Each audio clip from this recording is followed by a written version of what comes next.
अपने चैनल में सभी श्रोताओं का स्वागत करता हूं। कहानी, नाटक और निबंधों की श्रृंखला में आज प्रस्तुत कर रहे हैं प्रसिद्ध कहानीकार, नाटककार, उपन्यासकार भीष्म साहनी जी का ख्याति प्राप्त उपन्यास तमस। यह पहली कड़ी है। आले में रखे दिए ने फिर से झपकी ली। ऊपर दीवार में छत के पास से दो ईंटें निकली हुई थी। जब जब वहां से हवा का झोंका आता, दिए की बत्ती झपक जाती और कोठरी की दीवारों पर साए से डोल जाते। थोड़ी देर बाद बत्ती अपने आप सीधी हो जाती और उसमें से उठने वाली धुएं की लकीर आले को चाटती हुई फिर से ऊपर की ओर सीधे रुक जाने लगती। नत्थू की सांस धोखने की तरह चल रही थी और उसे लगा जैसे उसकी सांस के कारण दिए की बत्ती झपकने लगी है। नत्थू दीवार से लगकर बैठ गया। उसकी नजर फिर सुअर की ओर उठ गई। सुअर फिर से किकियाया था और अब कोठरी के बीचों बीच कचरे के किसी लसरसे छिलके को मुंह मार रहा था। अपनी छोटी छोटी आंखें फर्श पर गड़ाए गुलाबी सी थूथनी छिलके पर जमा हुए था। पिछले 2 घंटे से नत्थू इस बदरंग कंटीले सुअर के साथ जूझ रहा था। 3 बार सुअर की गुलाबी थूथनी उसकी टांगों को चाट चुकी थी और उनमें से तीखा दर्द उठ रहा था। आंखें फर्श पर गाड़े सुअर किसी वक्त दीवार के साथ चलने लगता, मानो किसी चीज को ढूंढ रहा हो। फिर सहसा कर किकिया कर भागने लगता। उसकी छोटी सी पूंछ जहरीले डर की तरह उसकी पीठ पर हिलती रहती। कभी उसका छल्ला सा बन जाता, लगता उसमें गांठ पड़ जाएगी, मगर फिर वह अपने आप ही खुलकर सीधी हो जाती। बाईं आंख में से मवाद बहकर सुअर की थूथनी तक चला आया था। जब चलता तो अपनी बोझिल तोंद के कारण दाएं बाएं झूलने से लगता था। बार बार भागने से कचरा सारी कोठरी में बिखर गया था। कोठरी में उमस थी। कचरे की जहरीली बास, सुअर की चलती सांस और कड़वे तेल के धुएं से कोठरी अटी पड़ी थी। फर्श पर जगह जगह खून के चित्ते पड़ गए थे, लेकिन जरब के नाम पर सुअर के शरीर में एक भी जख्म नहीं हो पाया था। पिछले 2 घंटे से नत्थू जैसे पानी में या बालू के ढेर में छुरा घोंपता रहा था। कितनी बार वह सुअर के पेट में और कन्नों पर छुरा घोंप चुका था। छुरा निकालता तो कुछ बूंदें खून की फर्श पर गिरती और जख्म की जगह एक छोटी सी लीक या छोटा सा धब्बा रह जाता, जो सुअर की चमड़ी में नजर तक नहीं आता था। और सुअर घुर्राता हुआ या तो नत्थू की टांगों को अपनी थूथनी का निशाना बनाता या फिर कमरे की दीवार के साथ साथ चलने अथवा भागने लगता। छुरे की नोक चर्बी की तहों को काटकर लौट आती थी, अंतड़ियों तक पहुंच ही नहीं पाती थी। मारने को मिला भी तो कैसा मनहूस सुअर, वक्ता इतनी बड़ी तोंद, पीठ पर के बाल काले, थूथनी के आसपास के बाल सफेद, कटीले जैसे शाही के होते। उसने कहीं सुना था कि सुअर को मारने के लिए उस पर खौलता पानी डालते हैं, लेकिन नत्थू के पास खौलता पानी कहाँ था। एक बार चमड़ा साफ करते हुए सुअर की चर्बी की बात चली थी और उसके साथी भिखू चमान ने कहा था, सुअर की पिछली टांग पकड़कर सुअर को उल्टा कर दो, गिरा हुआ सुअर जल्दी से उठ नहीं सकता। फिर उसके गले की नस काट दो, सुअर मर जाएगा। नत्थू ये सब तरकीबें कर चुका था, एक भी तरकीब काम नहीं आई थी। उसके एवज अपनी टांगों और टखनों का जख्म दे चुका था। चमड़ा साफ करना और बात है, सुअर मारना बिल्कुल दूसरी बात। जाने किस खोटे वक्त उसने यह काम सिर पर ले लिया था, और अगर पेशगी पैसे नहीं लिए होते तो नत्थू ने कब का सुअर को कोठरी में से धकेलकर बाहर खदेड़ दिया होता। हमारे सरोतरी साहब को एक मरा हुआ सुअर चाहिए, डॉक्टरी काम के लिए। मुराद अली ने नत्थू से कहा था, जब वह खाल साफ कर चुकने के बाद नल पर हाथ मुंह धो रहा था। सुअर, क्या करना होगा मालिक? नत्थू ने हैरान होकर पूछा था। इधर बिगड़ी के सुअर बहुत घूमते हैं, एक सुअर को इधर कोठरी के अंदर कर लो और काट डालो। नत्थू ने आंख उठाकर मुराद अली के चेहरे की ओर देखा था। हमने कभी सुअर नहीं मारा मालिक, और सुनते हैं सुअर मारना बड़ा कठिन काम है, हमारे बस का नहीं होगा। वहां खाल बाल उतारने का काम तो करते हैं, मारने का काम तो बिगड़ी वाले ही करते हैं। बिगड़ी वालों से मरवाना होता तो तुमसे क्यों कहते, यह काम तुम ही करोगे। और मुराद अली ने 5 रुपए का चरमराता नोट जेब में से निकालकर नत्थू के जुड़े हाथों के बीच उसकी जेब में ठूंस दिया था। यह तुम्हारे लिए बहुत बड़ा काम नहीं है, सलूतरी साहब ने फरमाइश की है तो हम इनकार कैसे कर देते। फिर मुराद अली ने लापरवाही के अंदाज में कहा, उधर मसान के पास बिगड़ी के सुअर घूमते हैं, एक को पकड़ लो। सलूतरी साहब खुद बाद में बिगड़ी वालों से बात कर लेंगे। और नत्थू कुछ कहे या न कहे कि मुराद अली चलने को हुआ। फिर अपनी पतली सी छड़ी अपनी टांगों पर धीरे धीरे ठपोरते हुए कहने लगा, आज ही रात यह काम कर दो, सवेरे सवेरे जमादार गाड़ी लेकर आएगा, उसमें डलवा देना, भूलना नहीं। वह अपने आप सलूतरी साहब के घर पहुंचा देगा उसे, मैं उसे कह दूंगा, समझ लिया। नत्थू के हाथ अभी भी बंधे थे, लेकिन चरमराता 5 का नोट जेब में पड़ जाने से मुंह में से बात निकल नहीं पाती थी। इधर इलाका मुसलमानी है, किसी मुसलमान ने देख लिया तो लोग बिगड़ेंगे। तुम भी ध्यान रखना, हमें भी यह काम बहुत बुरा लगता है, मगर क्या करें, साहिब का हुक्म है, कैसे मोड़ दें। और मुराद अली छड़ी को फिर से टांगों पर ठकोरता हुआ वहां से चला गया था। मुराद अली से रोज काम पड़ता था, नत्थू कैसे इनकार कर देता। जब कभी शहर में कोई घोड़ा मरता, गाय या भैंस मरती, तो मुराद अली खाल दिलवा दिया करता था। 98 रुपया मुराद अली को ही देना पड़ता, मगर खाल तो मिल जाती। बड़े रख रखाव वाला आदमी था मुराद अली। कमेटी का कारिंदा होने के कारण बड़े छोटे शरीफ लोगों का उससे काम पड़ता था। शहर की कोई सड़क न थी जिसके बीचों बीच लोगों ने मुराद अली को चलते न देखा हो। पतली बैग की छड़ी झुलाता हुआ ठिगना काला मुराद अली जगह जगह घूमता था। शहर की किसी गली में, किसी सड़क पर वह किसी वक्त भी नमूदार हो जाता था। सांप की सी छोटी छोटी पैनी आंखों और कटीली मूछें और घुटनों तक लंबा खाकी कोट और सलवार और सिर पर पगड़ी, उसे सब फपते थे। इन सबको मिलाकर ही मुराद अली की अपनी खास तस्वीर होती थी। अगर हाथ में पतली छड़ी न होती तो भी, और जो सिर पर पगड़ी न होती तो भी, और जो उसका कद ठिगना नहीं होता तो भी उसकी तस्वीर अधूरी रह जाती।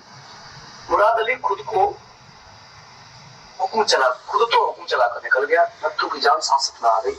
सुअर कहां से पकड़े और उसे कैसे काटे। नत्थू के मन में आया कि शहर के बाहर सीधा बिगड़ी में चला जाए और उन्हीं से कह दे कि एक सुअर काट कर सलूतरी साहब के घर भिजवा दें, मगर उसके कदम बिगड़ी की ओर नहीं उठे। सुअर को कोठरी के अंदर लाना कौन सा आसान काम रहा था। उसने आवारा घूमते सुअरों को कचरे में मुंह मारते देखा था, उसे और कुछ नहीं सूझा। एक कचरे के ढेर पर से कचरा उठा उठा कर लाता रहा और इस टूटी फूटी कोठरी के बाहर आंगन में दरवाजे के पास कचरे का ढेर लगाता रहा था। शाम के साए उतरने लगे थे जब गंदे पानी के पोखरों, गोबर के ढेरों और गर्द से अटी झाड़ियों के पास से घूमते हुए 3 सुअर उधर से आ निकले थे। तभी उनमें से एक सुअर कचरा सूंघता हुआ आंगन के अंदर आ गया और नत्थू ने झट से किवाड़ बंद कर दिया था। फिर झट से भागकर उसने आंगन के पार कोठरी का दरवाजा खोल दिया था और अपने लाठी से सुअर को हाँकता हुआ कोठरी के अंदर ले गया था। फिर इस डर से सुअर बाड़े का आदमी सुअर को खोजता हुआ उधर नहीं आ निकले और सुअर को किकियाता न सुन ले, नत्थू फिर से कचरा उठाकर कोठरी के अंदर डालता रहा था। कोठरी के अंदर कचरा पहुंच जाने पर सुअर उसी में खो गया था और नत्थू आश्वस्त होकर देर तक कोठरी के बाहर बैठा बीड़ियां फूंकता रहा और अंधेरा पड़ जाने का इंतजार करता रहा था। बहुत देर के बाद जब रात गहराने लगी थी तो नत्थू कोठरी के अंदर घुसा था। दिए की मध्यम नाचती सी रोशनी में उसने देखा कि कचरा सारी कोठरी में बिखर गया है और उसमें से कीच की सी सड़ांध आ रही है।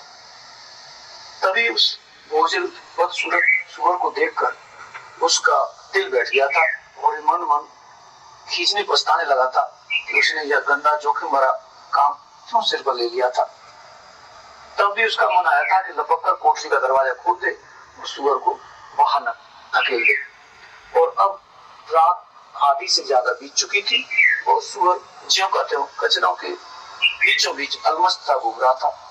फर्श पर खून के कुछ धब्बे पड़ गए थे और सुअर की तौन पर दो एक जगह खरोंचों से निशान नजर आ रहे थे और उसकी अपनी टांगों पर सुअर की थूथनी के जख्म थे। और बस सुअर पहले की ही भांति चीता जागता कोठरी में मौजूद था, जबकि नत्थू की सांस फूल रही थी और बदन पसीने से तर हो रहा था और कहीं इसी झंझट में से निकल पाने का रास्ता नजर नहीं आ रहा था। दूर शेखों के बाग की घड़ी ने 2 बजाए। नत्थू घबराकर उठ खड़ा हुआ। उसकी नजर फिर सुअर पर गई। सुअर ने कचरे के टुकड़ों के बीच खड़े खड़े फिर से पेशाब कर दिया था और चीखता हुआ कमरे के बीच में से हटकर दाएं हाथ की दीवार के साथ साथ चलने लगा। दिए की लौ फिर से झपकने लगी थी और किसी दुस्वप्न की तरह साए बार बार दीवारों पर डोलने लगे थे। स्थिति में तनिक भी अंतर नहीं आया था। सुअर पहले की तरह सिर नीचा किए थूथनी से कभी कचरे के टुकड़े को सूंघने के लिए रुक जाता, कभी दीवार के साथ साथ चलने लगता और कभी किकिया कर दीवार के साथ साथ भागने लगता। पहले की तरह उसकी पतली सी दुम किसी पतले लंबे कीड़े की तरह छल्ले बनाती कुत्ती आ रही थी। ऐसे नहीं चलेगा। नत्थू ने दांत पीसकर स्वयं से कहा, यह मेरे बस का रोग नहीं है, यह सुअर आज मुझे ले दे जाएगा। उसका मन हुआ कि एक बार फिर सुअर की टांगें पीछे से खींचकर उसे उल्टा गिराने की कोशिश कर देखे। बाएं हाथ में छुरे को ऊंचा उठाए वह धीरे धीरे कदम बढ़ाता हुआ कोठरी के बीचों बीच चला गया। सुअर दाएं हाथ की दीवार के सिर तक पहुंचकर बाईं ओर दीवार के साथ साथ चलने लगा था। नत्थू को अपनी ओर बढ़ते देखकर भागने की बजाय वह मुड़कर नत्थू की ओर आने लगा। एक बार सुअर गुर्राया भी, जैसे वो नत्थू पर झपकने आ रहा हो। नत्थू एक एक कदम पीछे की ओर उठाने लगा। उसकी आंखें अभी भी सुअर की थूथनी पर लगी थी। अब सुअर उसके ऐन सामने था, उसी की ओर बढ़ रहा था। इस स्थिति में उसकी पिछली टांग को पकड़कर पीछे की ओर खींचना और उसे पीठ के बल गिरा पाना असंभव हो गया था। सुअर की छोटी छोटी लाल आंखों में खुमार छाया था। न जाने क्या कर बैठे, पर नत्थू बदहवास हो रहा था। 2 बज चुके थे और जो काम पिछली शाम से अब तक नहीं हो पाया वह अब पौ फटने से पहले कैसे हो पाएगा। किसी वक्त भी जमादार का छकड़ा आ सकता है और जो काम न हुआ तो मुराद अली का क्या भरोसा, दोस्त से दुश्मन बन जाए, खाले दिलवाना बंद कर दे, कोठरी में से उठवा दे, किसी से पिटवा दे, परेशान कर दे। नत्थू के हाथ पैर फूलने लगे। वो मन ही मन जानता था कि सुअर को पिछले पांव से पकड़ने पर सुअर काट खाएगा और या उछलेगा या हाथ छुड़ा लेगा। सहसा नत्थू भन्ना उठा, बिना किसी स्पष्ट कारण के, जैसे उसके तन बदन में आग लग गई। या मैं नहीं रहूंगा या यह नहीं रहेगा, उसने कहा और झट से लौटकर आगे के फर्श पर रखी पत्थर की सिल उठा ली। सिल उठाकर वो सीधा कोठरी के बीचों बीच पहुंच गया। सिल को दोनों हाथों से ऊपर से उठाए हुआ क्षण भर के लिए छिटकारा। सुअर की थूथनी अभी भी अगले पैरों पर थी और वह खरबूजे के छिलके को सूंघ रहा था। उसकी लाल लाल आंखें मिचमिचा रही थी। पीठ के पीछे उसकी नन्ही सी पूंछ बराबर हिल रही थी। अगर यह हिले डुले नहीं और सीधी सी इसके सिर पर जा पड़े तो कहीं पर तो वह वार करेगी और कोई न कोई अंग तो सुअर का टूटकर रहेगा ही। अगर ये टांग भी टूट जाए तो वह भी गनीमत है, उसका चलना पहले से कठिन हो जाएगा। फिर दोनों हाथ तोड़कर नत्थू ने सिल को सुअर पर दे मारा। आले में रखे दिए की लौ थरथराई और दीवार पर साइड उड़ गई। सिल सुअर के लगी थी, लेकिन नत्थु ठीक तरह से नहीं जानता था कि कहाँ लगी है। सुअर जोर से किकियाया और सिल खटाक से फर्श पर जा गिरी। नत्थु सिल फेंकते ही पीछे हट गया और सुअर की ओर घूर घूर कर देखने लगा। नत्थु को देखकर आश्चर्य हुआ कि सुअर की अधमुंडी आंखें मिचमिचा रही थी और उसकी थूथनी अभी भी अगली टांगों पर टिकी थी। सहसा सुअर घुराया और पिछली दीवार से हटकर कोठरी के बीचों बीच आने लगा। वह दाएं बाएं झूल रहा था। नत्थु एक और आंगन में खुलने वाले दरवाजे की ओर सड़क कर खड़ा हो गया। दिए की अस्थिर रोशनी में सुअर एक काले पुनी की तरह आगे बढ़ता जा रहा था। सिल उसके माथे पर पड़ी, जिससे वह शायद चकरा गया था और उसे ठीक तरह से दिखाई नहीं दे रहा था। नत्थु डर गया। सुअर जरूर उसकी ओर बढ़ता आ रहा है और वह उसे जरूर काट खाएगा। सिल का उस पर कोई असर हुआ नहीं जान पड़ता था। नत्थु ने झट से दरवाजा खोला और कोठरी से बाहर आ गया। इस मुसीबत में जान फंस गई है, वह बुदबुदाया और आंगन में आकर मुंडेर के पास खड़ा हो गया। बाहर पहुंचकर स्वच्छ बहती हवा में उसे राहत मिली। कोठरी की घुटन और बदबू में वह परेशान हो उठा था। पसीने से तर उसके शरीर को हवा के हल्के से स्पर्श से असीम आनंद का अनुभव हुआ। क्षण भर के लिए उसे लगा जैसे वो फिर से जी उठा है। उसकी शिथिल मरी हुई देह में फिर से जान आ गई है। मुझे क्या लेना इस काम से? चनोतरी को सुअर नहीं मिलता तो न मिले, मेरी बला से मैं कल मुराद अली के सामने 5 का नोट पटक दूंगा और हाथ जोड़ दूंगा। यह मेरे बस का नहीं है सुअर, यह मेरे बस का नहीं है हुजूर। मैं यह काम नहीं कर सकता। मेरा क्या बिगाड़ लेगा? 2 दिन मुंह बनाएगा, मैं घुटनों पर हाथ रखकर उसे मना दूंगा। मुंडेर के पीछे वह छिटका खड़ा था। चांद निकल आया था और चारों ओर छिटकी चांदनी में उसे आसपास का सारा इलाका पराया पराया और रहस्यपूर्ण सा लग रहा था। सामने से गुजरने वाली बैलगाड़ियों की कच्ची सड़क इस वक्त सूनी पड़ी थी, मूक और शांत। दिन भर उस पर उत्तर से गांव से आने वाली बैलगाड़ियों की खटर पटर और बैलों के गले में बंधी घंटियों की टुन टुन सुनाई देती रहती थी। उनके पहियों से सड़क पर गहरी लीकें बन गई थी और मिट्टी पिस पिस कर इतनी बारीक हो गई थी कि उस पर पैर रखते ही पैर घुटनों तक मिट्टी में धंस जाता था। सड़क के पास तीखी ढलान पर जो नीचे मैदान में उतर गई थी, छोटी छोटी झाड़ियां और बेरों के पेड़ और कटीली थोर के झुरमुट धूल से हटे थे और चांदनी रात में धुले धुले से लग रहे थे। चांदनी रात में धुले धुले से लग रहे थे। मैदान के पार मसान था, जिसके पीछे 2 कोठरियों में एक डोम रहता था। इस समय एक के साथ एक सटी हुई उजड़ी सी लग रही थी। किसी भी कोठरी में दिया नहीं टिमटिमा रहा था। डोम रात को शराब पिए हुए चिल्लाता बड़बड़ाता रहता था और उसकी आवाज मैदान के पार इस कोठरी तक आती रही थी। पर इस वक्त जैसे वो मरा पड़ा था। नत्थु को सहसा अपनी पत्नी की याद आई, जो इस वक्त आराम से अपनी बस्ती में सोई पड़ी होगी। यह झंझट मोल न लिया होता तो इस वक्त वह उसके पास होता। उसकी अलस गदराई देह उसकी बाहों में होती। अपनी युवा पत्नी को बाहों में भर पाने की ललक उसे पूरी तरह से बेचैन करने लगी। न जाने कितनी देर तक वह उसकी राह देखती रही होगी। उसके बिना कुछ कहे सुने वह घर से चला आया था। एक ही शाम उससे दूर रहकर वह परेशान हो उठा था।